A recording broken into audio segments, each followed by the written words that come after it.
Welcome back to our Election Day coverage in our virtual reality studio. The big race we're monitoring is who will become our next president. Polls are beginning to open across the country. New Jersey polls open at 6 this morning and 7 a.m. for Pennsylvania and in Delaware. The latest CBS News Battle Tracker poll has the race between Vice President Kamala Harris and former President Donald Trump razor tight. Now, both campaigns, they have been doing whatever they can to try to get people to turn out to the polls. Lauren Cristella is president of Committee of 70, joining us this morning. Lauren, good to have you. Happy Election Day.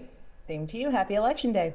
We've been talking about this for so long, and today the day is finally here. And we have been seeing a lot of boots on the grounds effort, especially by the Harris campaign, to try to get people out to the polls. Voter turnout really key for this. Absolutely. I mean, I think we've just been inundated by people from other states who are maybe not swing states, coming here to knock doors, to work events, to really turn out the vote in Philadelphia and the surrounding counties for sure. Well, I have to ask you, how important is that effort? You know, will voters respond to outsiders, if you will, knocking on their doors and trying to convince them to vote one way or the other? There's some evidence that there's an 8% chance, you're 8% more likely to show up to vote if you've talked to a canvasser. So little nudges like that absolutely do have an impact. And in a race this tight, that absolutely could be the difference. And there is that slim percentage of people who are still not decided, not particularly swayed by either candidate. What do you think it's going to take to get them out to the polls this morning or today? I think that margin is so tight at this point. We're talking less than 3%. And it's going to come down to how they're feeling today, right? I think it's some of this is vibes. Some of this is what they've heard in the last couple of days, making that decision to show up at all. And then obviously between the two candidates.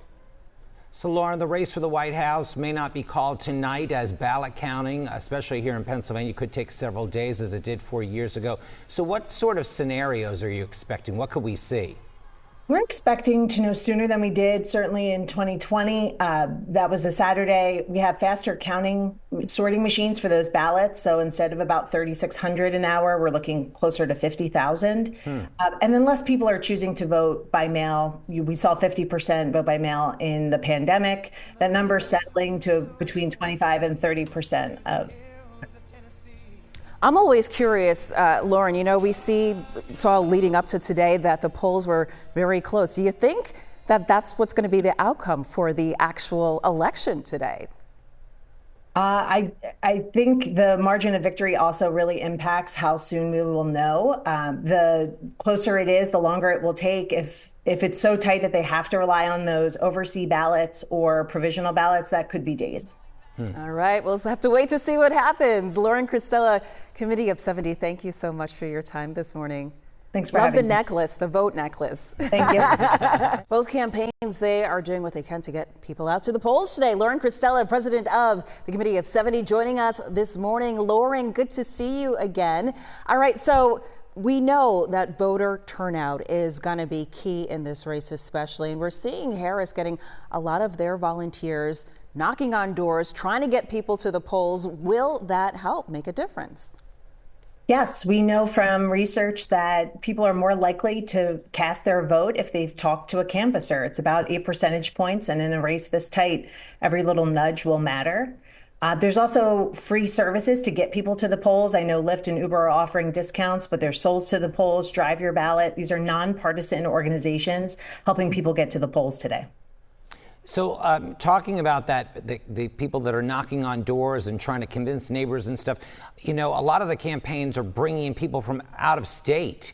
How does that affect voters? I mean, do they want to listen to someone that's not necessarily in their neighborhood or their community trying to pitch a candidate? It's certainly always better to hear from someone you know and who that trusted messenger is for any specific kind of block or demographic of people. But as long as they're knowledgeable and they're giving out good information and engaging in meaningful conversation about the candidates and the policies, people respond. Now, for those, there's still that slim percentage of people who say up until yesterday, I don't know, I'm going to decide Election Day. Do you think that they will be actually voting today? And what could make the difference at this point in the game? Certainly, some percentage of them will eventually cast their ballot today and make that decision. I know some are planning to leave the top of the ticket blank if they just can't come to a decision. I think at this point, if you haven't done your research and heard the differences between the candidates, you're probably operating on vibes. If we're looking at the past as any kind of indicator here, the race to the White House may not be called tonight, as ballot counting could take several days, as it did a few years ago. So what scenarios could we see? Both sides say they have plenty of lawyers available. That is one thing we can be sure of. There will be lawyers. The ballot counting should go faster than it did in 2020. We just have less people voting by mail, with the pandemic not being as big a factor in people's decisions to head to the polls. And then Philadelphia has faster sorting machines for those mail-in ballots than they did previously. So we expect that to be called sooner, but it all comes down to turnout and how close the margins are. So if it's very close, we might be waiting a few days. All right, Lauren Cristello from the Committee of 70, thank you so much for your insight, and vote, vote, vote, as your necklace says. Thanks, Lauren.